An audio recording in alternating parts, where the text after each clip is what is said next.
Eles vão falar do perispírito. Então agora não estou falando de corpo físico mais, porque o fluido vital está ligado ao corpo físico, mantém a vitalidade do corpo físico, mantém o funcionamento do corpo físico e a comunicação entre todas as partes do corpo. Olha que interessante, né? Agora está falando de perispírito. Então, posso estar falando de um espírito desencarnado que não tem mais corpo físico. Agora já é o perispírito. Aqui que fica lindo. Questão 94. Quando os espíritos vão falar, o Kardec pergunta, de que é formado o perispírito? O perispírito é feito de quê? Qual que é a matéria formativa do perispírito? E os espíritos respondem, do fluido universal de cada globo. Ou seja, cada planeta tem um fluido universal já modificado. Não é o fluido universal puro. Já é um fluido universal modificado, adaptado para aquele planeta. Então, o fluido universal da Terra, o fluido da Terra, que envolve a Terra, já é um fluido universal modificado. E o perispírito de todos os espíritos que estão evoluindo na Terra é formado desse fluido cósmico modificado. Olha que interessante. Do fluido universal de cada globo. Razão porque não é idêntico em todos os mundos. Passando de um mundo a outro, o espírito muda de envoltório, como mudar de roupa. Interessante, né? Então, se um espírito sai de um planeta para viver em outro, ele tem que reconstituir o perispírito dele. Ele perde o perispírito. Fica um campo, corpo mental. É como se mudasse de frequência. Fica um campo, e aí ele tem que ir naquele orbe e absorver o fluido cósmico modificado daquele orbe.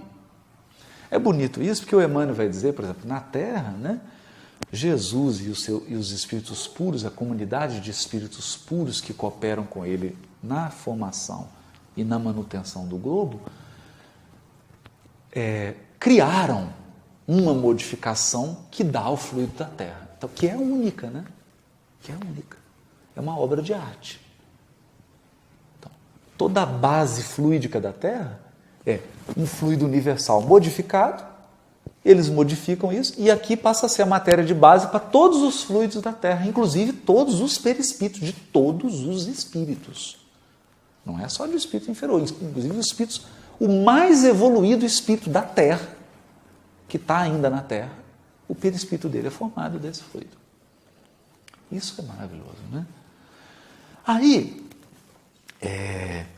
o Kardec vai, uma questão básica, né, que é a 150A, ele pergunta sobre a individualidade. Como é que o espírito, como é que ele mostra a sua individualidade? E aí os espíritos falam, todo espírito continua a ter um fluido que lhe é próprio, aurido na atmosfera do seu planeta e que guarda a aparência de sua última encarnação, seu perispírito. Então, é um fluido que lhe é próprio. Então, cada perispírito, não há um perispírito igual ao outro, porque a mente de cada espírito modifica. Então, você tem uma média, mas igualzinho não é, e ele aure da onde? Da atmosfera do planeta, que é o fluido cósmico modificado daquele planeta.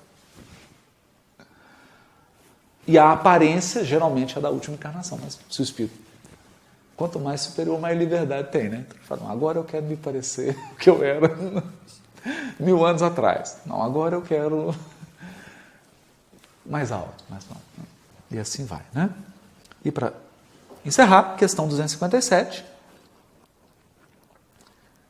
Quando fala sobre, o Kardec vai escrever um ensaio sobre a sensação, ele diz assim, o perispírito é o laço que a matéria do corpo prende o espírito. Por isso que é esse fluido. É laço que tira do meio ambiente, do fluido universal. Participa ao mesmo tempo da eletricidade, do fluido magnético e até certo ponto da matéria inerte.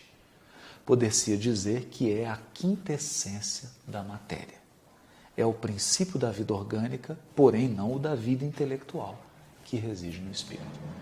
Então, Só para deixar claro que o fluido vital está impregnado no perispírito, que o transmite ao corpo.